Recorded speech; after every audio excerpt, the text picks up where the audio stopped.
Buen día, vamos a presentar la resolución de nuestra situación problema, reacciones químicas que salvan vidas. ¿Alguna vez te has preguntado cómo funcionan las bolsas de aire? Para que se pueda activar el funcionamiento de las bolsas, se necesita un impacto de aproximadamente 15 kilómetros por hora. Una vez que se produce el impacto, se va a crear una chispa en el sistema eléctrico de las bolsas de aire, lo que va a generar que una sustancia llamada ácido de sodio reaccione en una velocidad de aproximadamente 300 kilómetros por hora y que se pueda producir el gas nitrógeno. Se produce la siguiente reacción. Una vez que la bolsa está llena, se va a ir desinflando con unos orificios que se tienen en las mismas bolsas. Sin embargo, en la reacción puede producirse sustancias peligrosas y hay que eliminarlo haciendo reaccionar de una manera inofensiva en alguna otra sustancia inocua. Para ello, se le va a agregar otra sustancia química llamada nitrato de potasio, que es un sólido. Entonces, el nitrato de potasio va a reaccionar con las otras sustancias que ya se tenían y va a producir óxido de sodio y más nitrógeno. Sin embargo, esto sigue siendo peligroso, por lo que se le va a agregar una tercera y última sustancia llamada dióxido de silicio, que también es un sólido y va a reaccionar con las anteriores para formar un silicato alcalino, que es una sustancia sólida, inofensiva y en forma de polvo blanco, produciendo la siguiente reacción. Bueno, ¿cuánta cantidad del ácido de sodio es necesaria para producir el volumen de gas necesario para toda la reacción? La bolsa de aire del conductor tiene un volumen de 60 litros, mientras que la del copiloto tiene un volumen de 150. Para el inflado del copiloto se necesitan 356.059 gramos de ácido de sodio, mientras que para la del piloto se ocupan 142.372 gramos de la misma para su inflado. Ahora, ¿cuál es la cantidad de energía absorbida o liberada por una bolsa de aire? Ok, ya tenemos la reacción. Vamos a definir primero qué es la entalpía. La entalpía es la cantidad de calor que un sistema termodinámico libera o absorbe del entorno que lo rodea cuando está a una presión constante. Entonces, liberamos una cantidad de 43.42 kilojoules aproximadamente. En este caso, la entalpía es negativa. Por lo tanto, la reacción va a ser exotérmica, lo que quiere decir que va a liberar calor.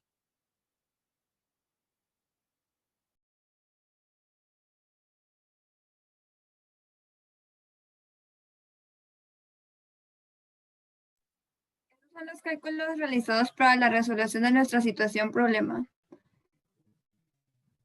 Primero, nuestras bolsas de aire tienen un volumen de 50-70 litros en las bolsas de los conductores, mientras que los copilotos tienen un volumen de 150 litros. Asumiendo que la presión manométrica de inflado de las bolsas son de 5 psi a 34 teles, obtenemos que la presión absoluta va a ser de 1.34023 atmósferas. Para obtener los moles, despejamos de la ecuación de los gases ideales, que nos dice que la presión por el volumen es igual a la constante de los gases ideales por la temperatura. De esta ecuación obtenemos que el copiloto necesita 8.216 moles y que el piloto necesita 3.283 moles. Con los datos obtenidos anteriormente podemos calcular los moles de ácido de sodio respectivamente de la ecuación de la reacción.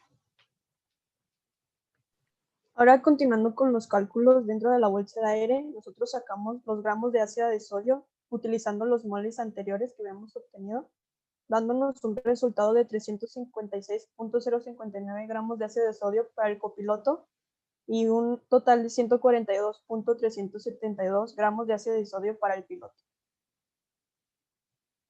Ahora, calculando las propiedades termodinámicas, obtuvimos una entalpía de menos 43.42 kilojoules, lo cual nos dice que es una entalpía exotérmica, y luego una entropía de 0.4836 kilojoules sobre Kelvin, lo que significa que aumenta su entropía y causó un desorden.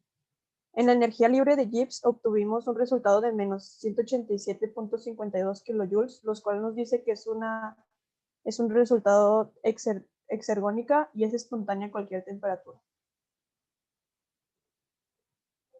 Ahora, calculando las propiedades termodinámicas bajo criterios diferentes, en nuestra entalpía a base de moles del piloto, los cuales eran 2.19 moles, obtuvimos un resultado de menos 60.68 kilojoules, lo cual nos dice que es una reacción exotérmica, y a una temperatura de 275 grados centígrados y 548 kelvins nos dan resultado de menos 308.54 kilojoules en la energía libre de Gibbs.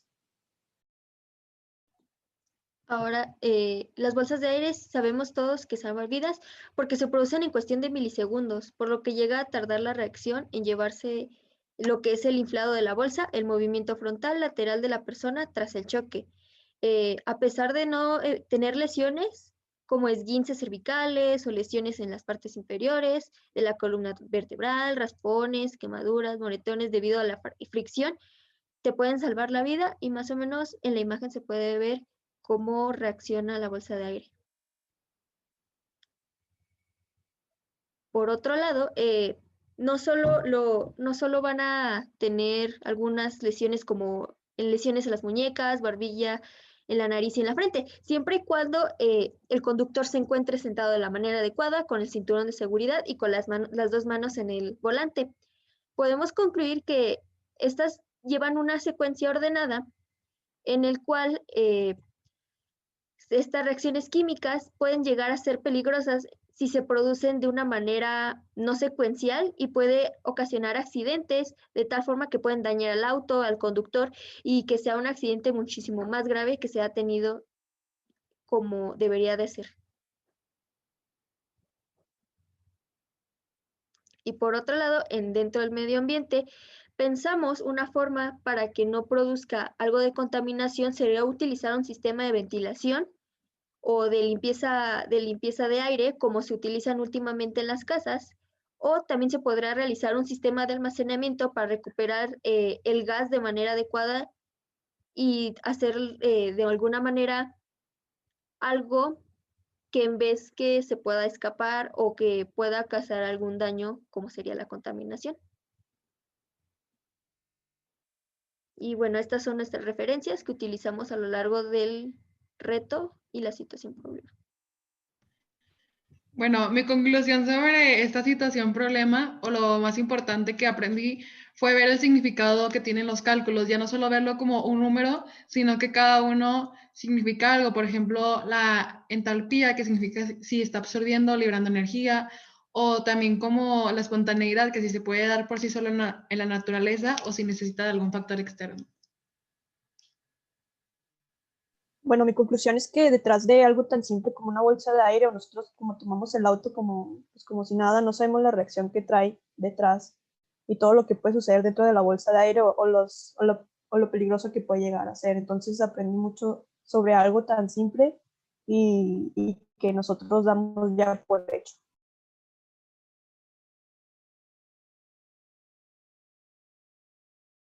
Por otro lado, bueno, yo principalmente puedo decir que no sabía cómo era el funcionamiento de las bolsas de aire y a lo largo del curso pude verlo cómo se manejaba la entalpía, la entropía, cómo se podía hacer la energía libre y la importancia dentro de esta, porque al fin de cuentas no solo es como de solo se infla la bolsa y ya.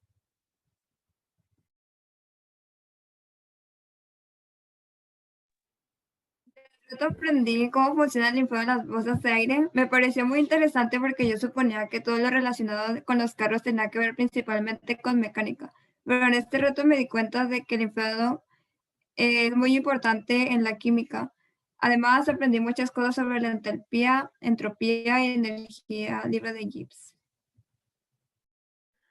Bueno, yo también aprendí que el mundo de la química es como muy grande porque nosotros vemos en las noticias situaciones de choques o de carros que salen mal, dañados por el asunto o también las personas, los pilotos y los copilotos por el asunto del mal inflado de las bolsas de aire. Entonces, pues ahora pudimos ver un poquito más allá de cómo es toda esa reacción y todo ese proceso y todos todos los componentes que conlleva. Gracias.